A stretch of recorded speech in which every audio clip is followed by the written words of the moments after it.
I sat on the old, worn-out couch, a piece of furniture that once held memories of laughter and late-night movies. Now, it was a reminder of a time when life was lighter, happier. The room around me felt heavy, thick with the weight of the past. Upstairs, my 4-year-old daughter, Anna, was fast asleep, her gentle breaths a sharp contrast to the tension lingering in our home. I glanced at the clock. Past 11 p.m. Charles was late again, as he often was these days. Finally, the sound of the key turning in the lock broke the silence. I stood up, smoothing my shirt out of habit, though I wasn't sure why I still bothered. "Charles," I called softly as he stepped inside, looking more like a stranger than the man I once knew. "You're late." He didn't look at me, only grunted. "Work." His voice, once warm and familiar, now felt cold and distant. I tried to keep my tone casual, though a knot tightened in my chest. "Anna asked about you today. She wanted to know when Daddy would be home." Charles shrugged off his coat and hung it carelessly on the rack. "Kids ask a lot of things. Doesn't mean we always have the answers." His indifference stung. I swallowed the lump in my throat. "Maybe we could do something this weekend. Just the three of us." "Anna would love that." Charles scoffed, his voice dripping with sarcasm. "A family outing? With everything going on? Don't be naive, Betty." My hands trembled slightly, but I held on to the conversation, desperate to reach him. "This isn't the Charles I married. She needs her father, Charles. It's important." He walked to the fridge, pulling out a beer without even looking at me. "What she needs is a miracle, not me pretending to be a happy family at the park." I felt my eyes well up. "She's your daughter, Charles. How can you be so cold?" He took a long drink, his gaze fixed on anything but me. "I'm being realistic, Betty. This isn't the life I wanted. A sick child, a house that feels more like a hospital." I followed him into the kitchen, my voice rising with emotion. "And what about me? Do you think I enjoy watching our daughter suffer? Do you think this is the life I dreamed of?" He slammed the beer bottle on the counter, the sound echoing in the tense silence. "I don't know, Betty, I really don't. But I know I can't do this anymore." A surge of anger coursed through me. "You want to walk away from your own child?" He downed the rest of his beer in one gulp. "I need space. I can't handle this. Suffocation." The word felt like a punch to the gut. Suffocation. Is that what your family is to you now? He turned away, shoulders tense. "It's not just that, Betty. It's everything. The constant hospital visits, the medical bills, the way our lives revolve around Anna's illness. I didn't sign up for this." I stared at him, speechless. "So, what's your plan, Charles? Leave us? Start over somewhere else?" He didn't respond, just walked past me, his footsteps heavy on the wooden floor. I stood there, emotions swirling, anger, sadness, betrayal. Later that night, I lay in bed, the space next to me cold and empty. From the other room, I heard the faint sound of Charles's TV. The divide between us felt too wide to bridge, and I couldn't help but wonder if it ever could be crossed again.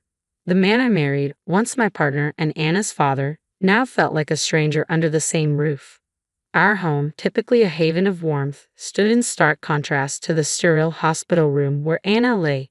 Sitting beside her tiny bed, I held her small hand, drawing strength from her peaceful sleep.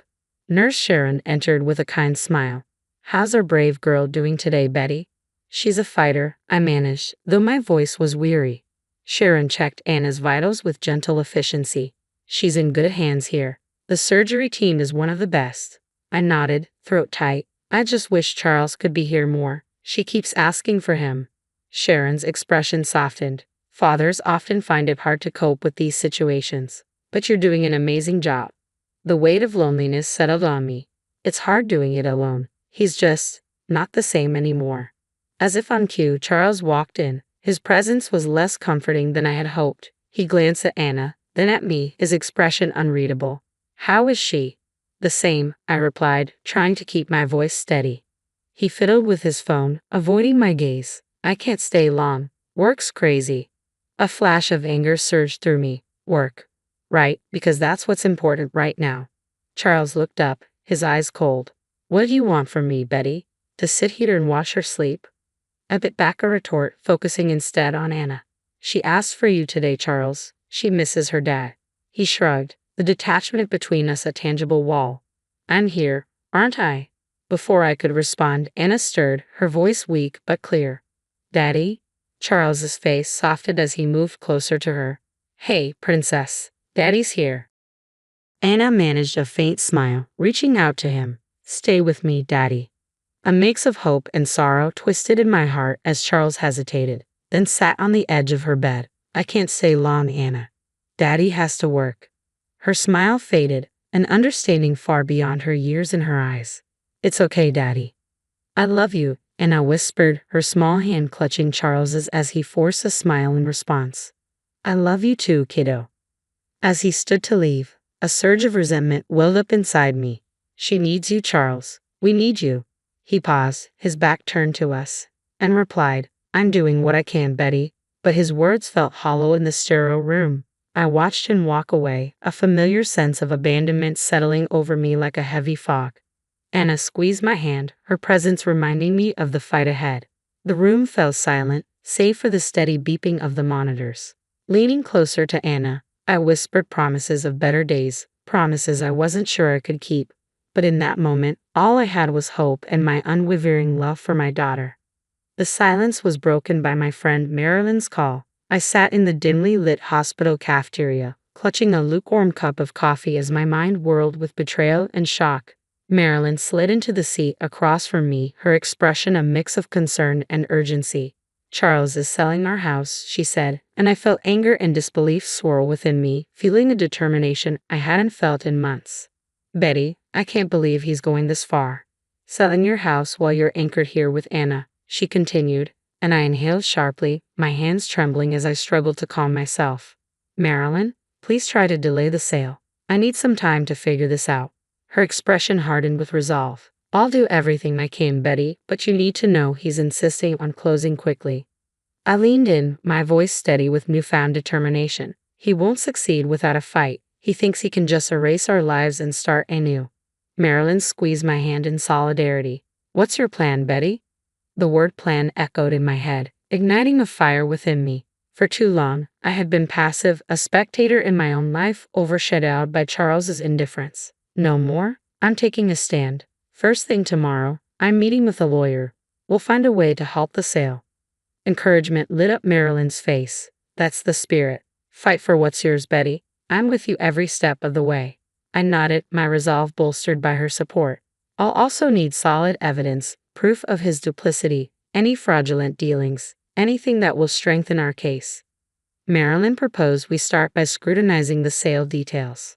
I'll gather all the information I can, I replied, feeling a sense of purpose wash over me. I focused on the buyer and any irregularities in the deal as I took a bitter sip of my coffee, its harshness mirroring the turmoil inside me. After everything we had been through, I couldn't believe he was capable of this, both to Anna and to me. Marilyn tightened her grip on my hand, her voice filled with resolve. He's a coward for underestimating your strength, Betty, and he'll soon realize his mistake. Rising from our seats, my determination solidified. He'll regret this, Marilyn. He'll regret harming Anna and trying to steal our home. I'll see to that. Marilyn stood by me, fierce and unwavering. Let's turn the tables on him, Betty. Let's show him he messed with the wrong woman. Concealed just outside the realtor's office, my heart raced as I eavesdropped on the meeting inside. Charles was there, smooth-talking the potential buyers with his usual charm. The carefree laughter of his mistress echoed, blissfully unaware of the storm she was part of. I watched as Charles confidently presented the paperwork. This house is a gem, an absolute steal at this price, he boasted while the interested couple, eager yet cautious, nodded as they perused the documents. Everything appears to be in order, the wife commented, and Charles's mistress, decked out in vibrant red lipstick, leaned in close, chuckling. See? Easy as pie, she murmured. My anger flared, but I remained focused on gathering damning evidence. The husband glanced up, inquiring, and the owner is on board with all this, Charles replied swiftly, spitting a lie that seemed almost believable. Absolutely, she's ready to move on and eager to sell quickly. My fists clenched at his blatant falsehood, my nails digging into my palms as I fought the urge to storm in. Marilyn, ever the ally in my scheme, smoothly interjected, if you're ready, we can finalize the sale right now. The couple exchanged glances and nodded. We can't pass this up. I watched in silent agony as they signed the documents, each stroke a blow against the life we had built. I remained stoic, aware that this was a moment for clear-headed action, not unchecked emotions. Charles's laughter echoed in the background, mingling with the clinking of glasses as he toasted to new beginnings with the buyers, his arm around his mistress. Then, I made my entrance into the room, causing a ripple of shock and confusion among the guests. Enjoying yourself, Charles? My voice was calm, abruptly pausing the celebration. His smile faltered. Betty, what are you doing here? His question hung in the air as I approached them with determined steps. I'm here to stop you from making a monumental mistake, I stated firmly. His mistress rolled her eyes dismissively. What are you talking about? The deal is done. I returned her gaze with a smile that was cold and devoid of friendliness. Is it now? Because I don't recall agreeing to sell my house. The buyers exchanged uneasy glances. We were told everything was in order, the husband said, his voice laced with doubt. Charles tried to regain control of the situation, stepping forward. Betty, you're confused. This is for the best. I shook my head, resolute. No, Charles. The only confusion here is yours if you think you can forge my signature and get away with it. Silence enveloped the room as Charles's complexion turned notably paler. You can't prove anything, he blurted defensively. From my bag, I produced a set of documents. Actually, I can. I held the papers tightly in my hands, feeling the weight of their significance. I have these, I declared. What you're holding are forgeries. His mistress tugged anxiously at his arm, panic creeping into her voice. Charles, what is she talking about? Tell me this isn't true. But Charles stood frozen, his suave demeanor shattered in an instant. Just then, the door swung open, and 3 police officers stepped inside. One of them faced Charles directly. Charles Johnson, you're under arrest for fraud and forgery. Color drained from his face as he glanced at me, disbelief etched across his features. You called the cops? Yes, I did, I replied, my voice steady and unwavering. You broke the law, Charles, and you tried to steal my home. As the officers handcuffed him, I noticed his mistress begin to sob, her mascara running down her cheeks.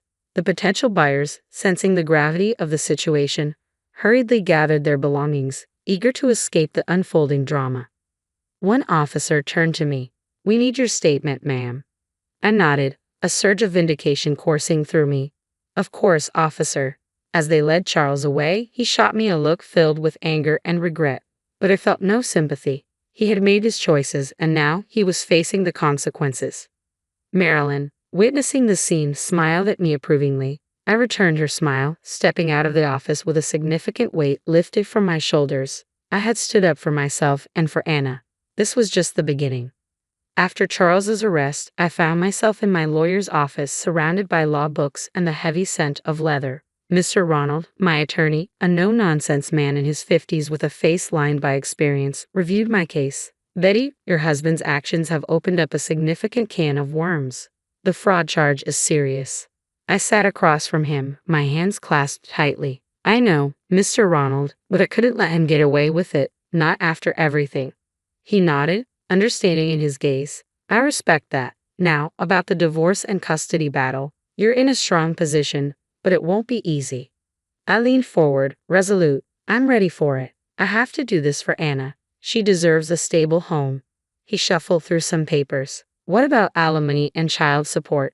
Given Charles's likely incarceration, it's going to be complicated. I sighed, a mix of determination and sadness in my voice. The road ahead was daunting, but I was prepared to navigate it for my daughter. Anna is my top concern. I only want what's best for her. As for Charles, he made his own decisions. Mr. Ronald gave me a firm look, seriousness etched across his face. Betty, you're a resilient woman. We'll ensure you and your daughter get the justice you deserve. Leaving his office, my phone rang. It was Charles. I hesitated but answered. What do you want, Charles? His voice was urgent. Betty, I know I've made mistakes, but please don't keep Anna away from me. I stopped in my tracks, anger building inside me. Were you thinking of Anna when you tried to sell our house? When you were spending your days with someone else? He fell silent. I lost my way, Betty, but I'm still her dad. I love her. Holding my phone tighter, I replied, love is more than just words, Charles. It's shown through actions. You've let us both down. His voice broke. I'll do anything to fix this, please. I shook my head, even though he couldn't see me. It's too late for that. You can see Anna, but only with supervised visits. That's final. He paused and quietly accepted my terms. The following days were a whirlwind. I focused on ensuring Anna felt loved and stable amid the turmoil. Her laughter soothed my broken heart. One afternoon, while Anna napped, my sister Julie called. "Hey, Betty, how are you coping?" Her voice always carried a blend of concern and strength. "I'm managing, Julie. It's tough, but I'm hanging in there." Julie was quiet for a moment. "I heard about Charles. I'm sorry, Betty, but I'm proud of you for standing your ground." I smiled weakly. "Thanks, Julie. It's hard, but Anna needs me now more than ever." Her tone softened. "And who's there for you, Betty?" Her question caught me off guard. Lost in caring for Anna and the legal battle, I hadn't considered my own needs. "I don't know, Julie. I haven't had the chance to think about myself." Julie replied firmly, "You need to look after yourself too. You can't pour from an empty cup." She was right. "I'll try, Julie. It's just all so overwhelming." "You're not alone. Remember that. I'm here for you, always." The next day, I visited a therapist, Dr. Scott. His office was welcoming, with gentle lighting and a comfy couch. He greeted me with a warm smile. "Betty, it's good to meet you. How can I help you today?" I took a deep breath and shared my worries and fears. "I just feel so lost, Dr. Scott. Everything I trusted has turned upside down." He nodded, his voice soft and understanding. "It's natural to feel this way after what you've experienced. It's essential to recognize that challenging times are just one chapter in the extensive narrative of your life, not the entirety of it." His words struck a chord within me, sparking a period of gradual but meaningful change. As I began to rebuild my life, I found solidarity in a support group for single parents. Despite my initial nerves at the first meeting, the sense of community was palpable. As others shared their experiences, it was a relief to know I wasn't alone. The group leader welcomed me warmly, encouraging us to support and uplift each other. I shared my own story, my voice steady yet charged with emotion. The members listened with empathy and understanding. Afterward, Abigail, one of the group members, approached me. "Your story is inspiring, Betty. You're stronger than you realize," she said. Her words buoyed my spirits, and I began to believe that maybe, just maybe, I could transform this challenging chapter into a tale of resilience and hope. Back home, in the calm of an early morning, I reflected on the tumultuous journey that had brought me to this moment of peace. The divorce was finalized, and the documents sat on my coffee table, marking a new chapter of independence. The legal battle had been grueling, but I had fought hard against Charles for a fair share of his assets to secure a stable future for our daughter. The court ruled in our favor, and Charles was found guilty of fraud, facing serious consequences alongside his accomplice. Watching them point fingers at each other was surreal. There was no remorse, only blame. Yet despite the chaos of legal battles and emotional turmoil, there was a silver lining. Anna had recovered well from her surgery, her vibrant laughter once again filling our home and bringing warmth that had been absent for too long. As I sipped my morning coffee, I contemplated our future, one I had fiercely fought for, now bright with promise. Anna was my priority, my beacon of hope. We had weathered the storm and emerged stronger than before. I looked at the photographs on the mantel, pictures of us at the park, at the zoo, our faces bright with smiles. These weren't just images. They were symbols of our resilience and our capacity to find joy even in adversity. Just then, Anna burst into the room, her hair tousled and her eyes sparkling with excitement. "Mommy, are we going to the park today?" she asked eagerly. My heart swelled with love as I nodded. "Yes, sweetheart, we're going to have a great day." Her laughter rang through the room as she clapped her hands in delight. Watching her play, I realized that these moments of joy and recovery were what truly mattered. The struggles, the pain, and the betrayal were behind us. Ahead lay a path filled with healing, laughter, and a new journey.